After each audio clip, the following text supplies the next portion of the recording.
जिस टॉपिक्स के बारे में हम लोग डिस्कशन करने जा रहे हैं वो है फैक्टराइजेशंस और फैक्टराइजिंग, जो कि अलजेब्रिक एक्सप्रेशंस का है। इसमें बेसिकली हम लोग जाने हैं कि जिस भी प्रकार के अलजेब्रिक एक्सप्रेशंस होते हैं उसको फैक्टर्स किस प्रकार से किया जाता है। तो इसको फैक्टर्स बनाने के लिए हमें कुछ चीज़ों का ध्यान रखना होता है, जो कि जिसमें कि हम आपको इसमें बताएंगे कि किस तरह से हम इसको ध्यान में रखते हुए इसको बनाते हैं। ठीक है, तो विदाउट वेस्टिंग टाइम चलिए स्टार्ट करते हैं।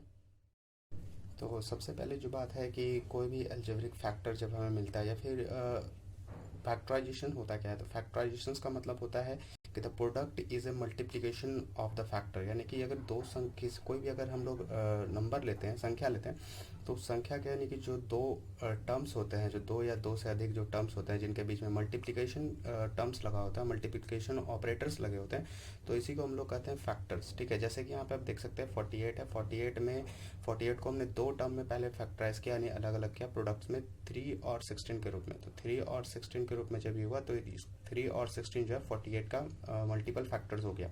उसी तरह 4 और 12 भी हैं, जो कि आपको इसका अगर दोनों को मल्टीप्लाई कर दीजिएगा तो 48 आ जाएगा।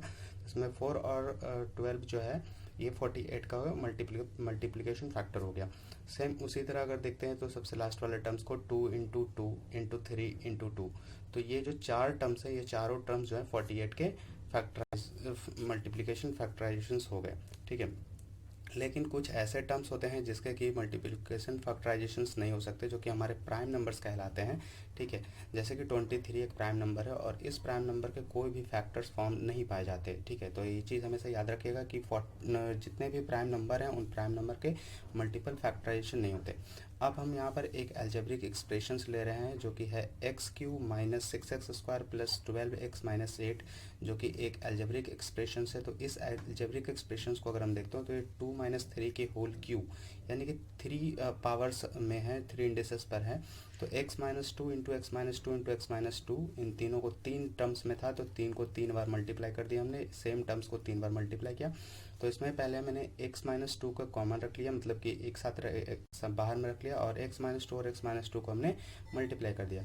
जब हमने इन दोनों को मल्टीप्लाई किया तो हमने पाया गया कि x² माइनस 4x प्लस 4 आया। ठीक है, तो अब ये कह सकते हैं कि वेयर जो है x minus 2 to the whole power 3 is a fully formed factor है, फुल्ली फैक्टर फॉर्म है, यानी कि इसे 3 हिस्से में तोड़ा जा सकता है और साथ ही 2 हिस्से में भी इसको तोड़ा जा सकता है, यानी कि एक x माइनस 2 जो है वो बाहर रह जाता है, कॉमन रह जाता है x² माइनस 4x प्लस 4 के। ठीक है, अब हमने यहाँ पे दूसरा फैक्टर्स लिया है 3x by plus 9x by square plus 6x square by, ये हमने दूसरा अलजेब्रिक इक्वेशंस लिया है, एक्सप्रेशंस लिया है, जिसमें अगर इसको देखें तो इसमें जो टर्म्स है, पहले इन टर्म्स को ध्यान से समझे। 3 जो है वो कांस्टेंट टर्म है, जितने भी नंबर होते हैं वो अलजेब्रिक एक्सप्रेशन में वो कांस्टेंट होते हैं, क्योंकि इनका वैल्यू कभी नहीं बदलता है, चाहे किसी भी स्थान पर क्यों हो।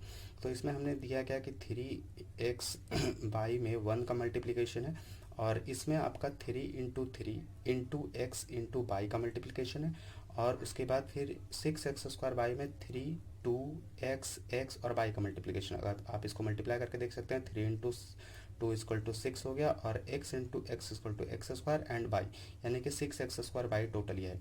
अब हमने ऐसा क्यों किया, हमने सिर्फ ऐसा इसलिए किया क्योंकि जब हम कॉमन लेते हैं, यानी कि जब हम उनमें से जो जनरल फैक्टर्स हैं उनको जब बाहर निकालते हैं तो आपको साफ साफ दिखे। अब देखिए इसमें 3x बाई, इसमें भी 3x बाई इसमें भी अवेलेबल है, और इसमें भी 3 और x और बाई इसमें से हम लोग निकाल सकते हैं।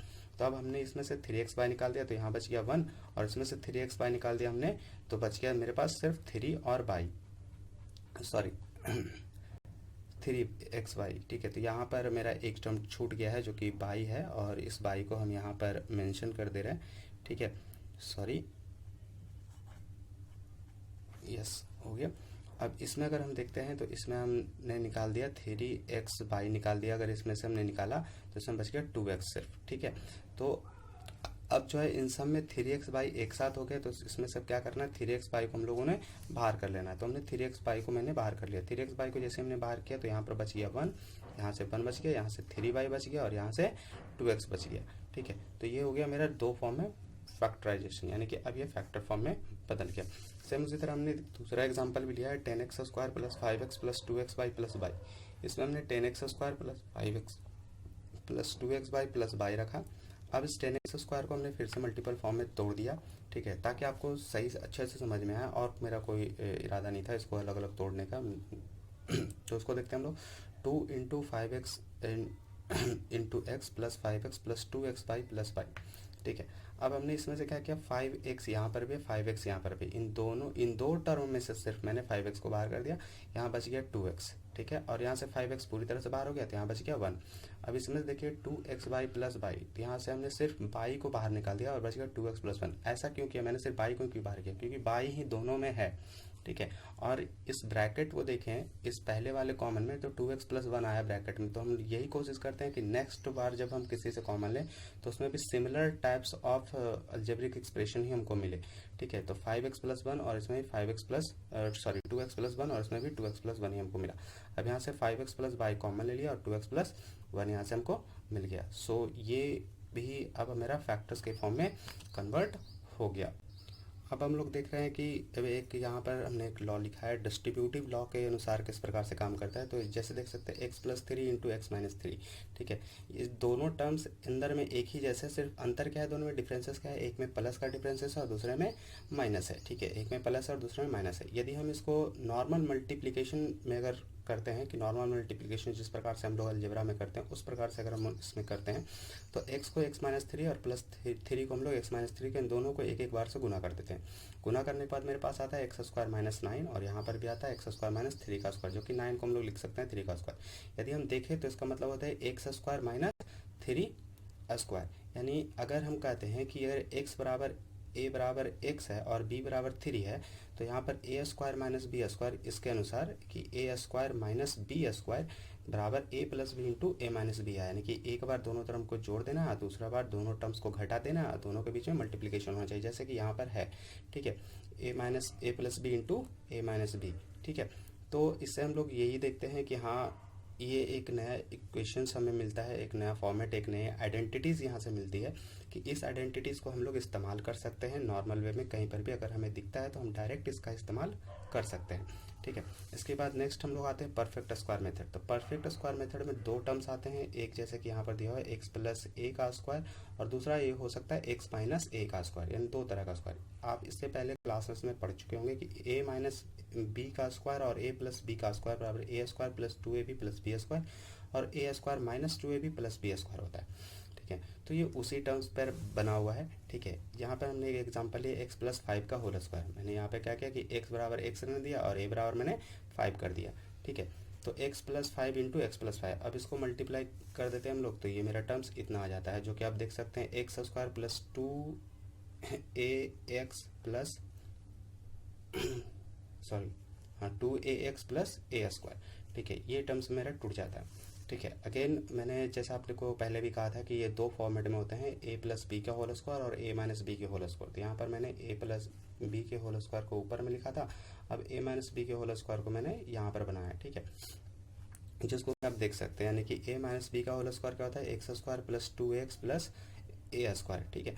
तो दोनों में कंपेरिजन देखा जाए तो दोनों में कंपेरिजन कुछ खास नहीं है, ठीक है। एक में यहाँ पर 2ax जो होता है यहाँ पर आपका माइनस होता है, कब, जब टर्म्स अंदर में माइनस हो, और एक बार प्लस होता है जब टर्म्स आपका प्लस, यानी कि यहाँ पर भी प्लस है तो यहाँ पर भी प्लस है, ठीक है। दोनों जगह क्या होंगे, प्लस होंगे, यानी प्लस वाले में प्लस लिखना है और माइनस वाले में माइनस लिखना है। अब हम लोग जिस चीज़ में आ रहे हैं वो है मेरा क्वाड्रेटिक इक्वेशंस। तो क्वाड्रेटिक्स में जो इसके क्वाड्रेटिक्स के फॉर्म होते हैं, पहले फॉर्म्स को समझ लीजिए। फॉर्म्स कैसा होता है, ax² plus bx plus c के फॉर्म होता है, जहाँ a, b और c ये तीनों टर्म जो होते हैं वो कांस्टेंट टर्म होते हैं, यानी कि a, b, c एक नंबर होते हैं, ठीक है। तो अब इसमें हम लोग यहाँ पे लिखा है कि where a, b and c is a constant term. तो a, b और c क्या होते हैं, कांस्टेंट टर्म होते हैं। अब यहाँ पर एक क्वेश्चन हमने दिया कि फैक्टराइज करना है x² प्लस 6x प्लस 8 के। तो जब इसको फैक्टराइज करें तो फैक्टराइजेशन सीखने समय कुछ स्टेप्स का ध्यान रखें और इसी स्टेप्स के अकॉर्डिंग आप फैक्टराइजेशन करें। मेक श्योर कि आपका जो फैक्टराइजेशन है वो आसानी से हो जाएगा, ठीक है। तो सबसे पहला स्टेप्स क्या है अभी, तो सबसे पहला स्टेप्स इसमें हम लोग देखते हैं कि आइडेंटिफाई द कांस्टेंट टर्म। जो इसके कांस्टेंट टर्म है, जो कि मैंने इससे पहले भी कहा था कि इस तरह के फॉर्मेट हो तो इसके कांस्टेंट टर्म a, b और c होते हैं, जो कि इसके फॉर्म में लिखा हुआ है। तो अब यहाँ पर जो फॉर्म्स दिया हुआ है x² प्लस 6x प्लस 8, इसमें अगर हम देखें, ठीक है, तो इसमें मेरा a इज इक्वल टू 1 है, b इज इक्वल टू +6 है और c इज इक्वल टू +8 है। साइन को कभी ना भूलें, साइन को हमेशा मेंशन करके रखें और अपने ध्यान में रखें, लिखने की कोई ज़रूरत नहीं है, आप इसे बस अपने ध्यान में रखें, ठीक है। अब हम लोग स्टेप 2 क्या लेने जा रहे हैं, multiply the coefficient of x square and c, यानी कि जो यहाँ पर एक्स स्क्वायर का कोफिशिएंट था जो कि a है, a is the coefficient of x square and b is the coefficient of x, ठीक है। सो दैट इज a और c को हम लोग यहाँ पे मल्टीप्लाई कर रहे हैं, तो 1 इंटू 8 इज इक्वल टू 8 हुआ। अब क्या करना है हमको, तीसरा स्टेप क्या लेना है, take the prime factors of 8। तो अब 8 का प्राइम फैक्टर्स हमने लिया जो कि 2 इंटू 2 इंटू 2 हुआ, जो कि ये मेरा प्राइम फैक्टर्स आ गया, ठीक है। अब क्या करना है कि हमें इस 8 के प्राइम फैक्टर को दो ऐसे टर्म्स में, क्योंकि क्वाड्रेटिक है, क्वाड्रेटिक का मतलब होता है द्विघात यानी कि द पावर ऑफ 2, ठीक है। तो हमें इसको दो टर्म्स में ही तोड़ना है, तो इसको दो टर्म्स में इस प्रकार से तोड़, मल्टीप्लिकेशन के इस प्रकार के फैक्टर में तोड़ते हैं ताकि इनका एडिशन या सबट्रैक्शन यानी कि सम और डिफरेंसेस जो है वो b के कॉमन हो जाए, यानी कि b के इक्वल हो जाए, कॉमन नहीं इक्वल हो जाए, ठीक है। तो b के इक्वल होने के लिए हमने इसको क्या किया कि 2 और 2 को मैंने 4 में तोड़ दिया और 2 को ऐसे रहने दिया, यानी कि 2 इंटू 2 कर दिया जो कि 4 हो गया और एक 2 को ऐसे छोड़ दिया। अब 4 और 2 को जोड़ देंगे तो 6 हो जाएगा, जो कि कोफिशिएंट ऑफ b के बराबर है। आप देख सकते हैं इसमें x square plus 6x plus 8 है, जिसमें कि x का कोफिशिएंट 6 है जो कि b है, तो b के बराबर आ गया। कब आया, जब हमने इन दोनों मल्टीप्लिकेशन फैक्टर को दो हिस्से में तोड़ा इस प्रकार से कि दोनों को जोड़ या घटाव करके, ठीक है, b का वैल्यू आ जाए मेरे पास, ठीक है, b के बराबर हो जाए। तो हमने यहाँ पर आ गया 6। अब हम इसको क्या करेंगे, अब हम इसको यहाँ से मल्टीप्लिकेशन फैक्टर बनाना शुरू करते हैं, ठीक है। तो अब इसका फैक्टर बनाने के लिए हम क्या करेंगे, जरा ध्यान से देखिएगा, ठीक है। एक्स स्क्वायर प्लस, अब इस 6 को क्या करेंगे, इन 4 और 2 में दोनों एडिशन है ना, तो दोनों के एडिशन में हम लोग ने x का टर्म्स इंक्लूड कर दिया, ठीक है। अब दोनों को प्लस साइन में रखा क्योंकि ये क्या है, प्लस साइन में है, तो प्लस में 6x लाने के लिए हमें इन दोनों को प्लस के साथ ही जोड़ना होगा। एक तो हम पहले से ही जोड़ रहे थे, अब इसको इस प्रकार साइन इस प्रकार से रखेंगे कि दोनों को जोड़ के ऊपर वाला टर्म्स आ जाए, यानी x square plus 4x plus 2x, यानी कि प्लस 4x और प्लस 2x दोनों प्लस प्लस में ही है, तो अलजेब्रा के रूल के अनुसार दोनों प्लस होकर के यहाँ पे 6x दे सकता है, प्लस 8। अब हम लोग इसमें देखिए यहाँ पर x है और यहाँ पर भी x है, तो हमने x कॉमन ले लिया और यहाँ बचा x प्लस 4, यहाँ 2 है और यहाँ भी 2 जो है मल्टीप्लिकेशन फैक्टर में अवेलेबल है, जबकि x यहाँ पर है और x यहाँ पर नहीं है, तो हमने यहाँ से 2 कॉमन लिया, x प्लस 4 आ गया। अब जरा देखिएगा कि इसमें कि अब x प्लस 2 जो है यहाँ पर x प्लस 4 है, ब्रैकेट में x प्लस 4 है, कॉमन लेने के बाद आया x प्लस 4, यहाँ पर भी कॉमन लेने के बाद आया x प्लस 4। यदि ये दोनों बराबर नहीं होगा तो मेरा जो मैथ का प्रोसेस है वो गलत हो जाएगा, वो पूरा मैथ ही गलत हो जाएगा। तो इस चीज़ का ध्यान रखें कि ब्रैकेट में जो चीज़ कॉमन लेने के बाद आपका दोनों साइड आता है, दोनों टर्म्स में आ रहे हैं, वो दोनों टर्म्स में इक्वल आने चाहिए।